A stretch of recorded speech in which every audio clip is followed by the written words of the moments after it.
now tuned into the greatest. Jason here from 100x Marketing, and today what I'm going to do is a brief overview, a general overview of Twitter and how to use it and why it's important, okay? So the first thing about Twitter is that it's one of the loudest platforms. So what I mean by that is it's a place where you can post a lot. So, basically Twitter's a place where you can post a lot. It's almost impossible to post too much on Twitter because people are just posting all the time. So it's a very frequent platform. It's considered micro-blogging. So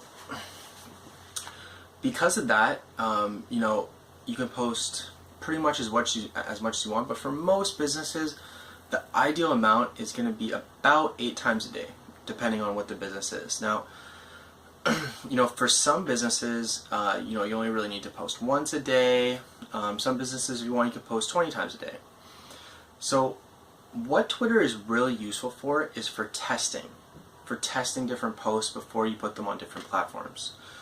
So because you can post a lot, you can post ideas and see which ones get the most tweets and retweets, and then use those ideas on the other platforms where the posting amount per day is limited and every post kind of counts. You can't really post 8 times a day on Instagram or YouTube or even Facebook just because you're going to annoy people and people are going to start unfollowing. Whereas Twitter, you can post as much as you want. Another great thing to do if you want to grow your Twitter following is to retweet other people's posts, to heart, to share and favorite other people's posts, to comment on other people's posts, how to get in a conversation. Really, you want to be as engaged as possible to people who are in your space and who are interested in what you're doing. You should also follow people who have similar followers to you, competitors' accounts, things like that. At the end of the day, you can have a lot of activity in Twitter. Now, the truth about Twitter, though, is that it's really not one of the best monetization platforms. So it's really not one of the platforms where you're a small business, a lot of new people are going to be going to your business because of Twitter. But that being said, it still is very important to have for the first reason of because you can experiment on it a lot and test ideas and then use them on your other channels.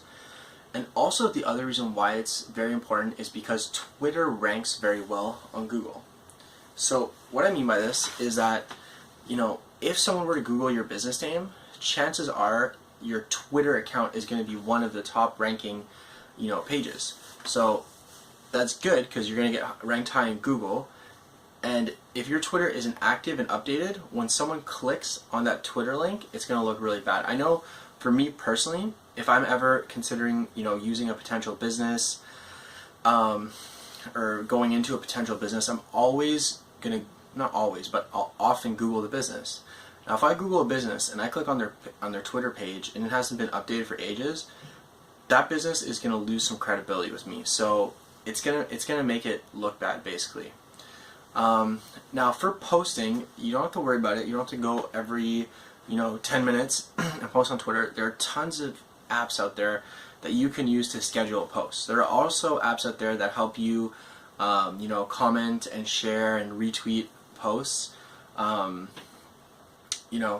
So there's apps out there that help you do a lot of the work, and you can schedule your posts on Twitter through those apps. So you can go in at one time, the day before, and schedule a post every hour. Choose a post you want to post, and and have the app automatically send out the posts.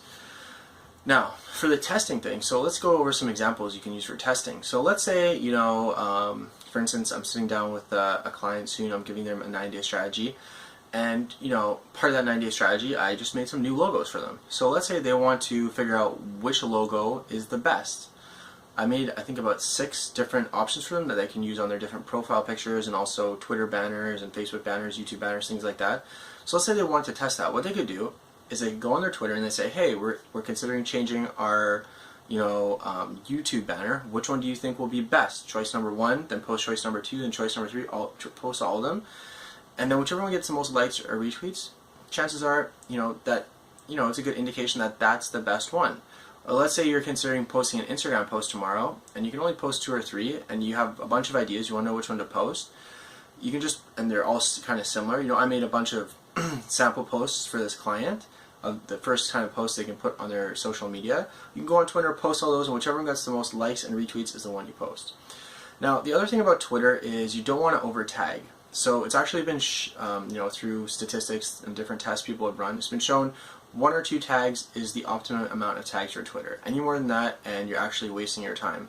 Whereas, like a place like Instagram, if you have 30 tags, the more tags, the better, the more engagement you're going to get on your posts. So that's basically it for Twitter. Let me make sure I didn't, miss any basic stuff here.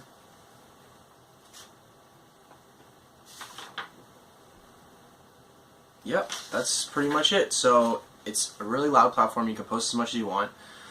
It's a great place to test. You want to make sure it looks good for when people Google your business. And the other thing is, don't put too many tags, okay? And the last thing about Twitter is you want to post useful links. That's been shown to be very engaging on Twitter, so links to other people's stuff. And generally pictures are very engaging, and videos. I think now videos are becoming more and more popular on Twitter. And one thing super important when you put videos on Twitter, make sure you capture them. Caption them. Make sure you caption the videos. So that's pretty much it for Twitter. I hope this is useful. It gives you a little idea of what you can do on Twitter. And I'll see you next time.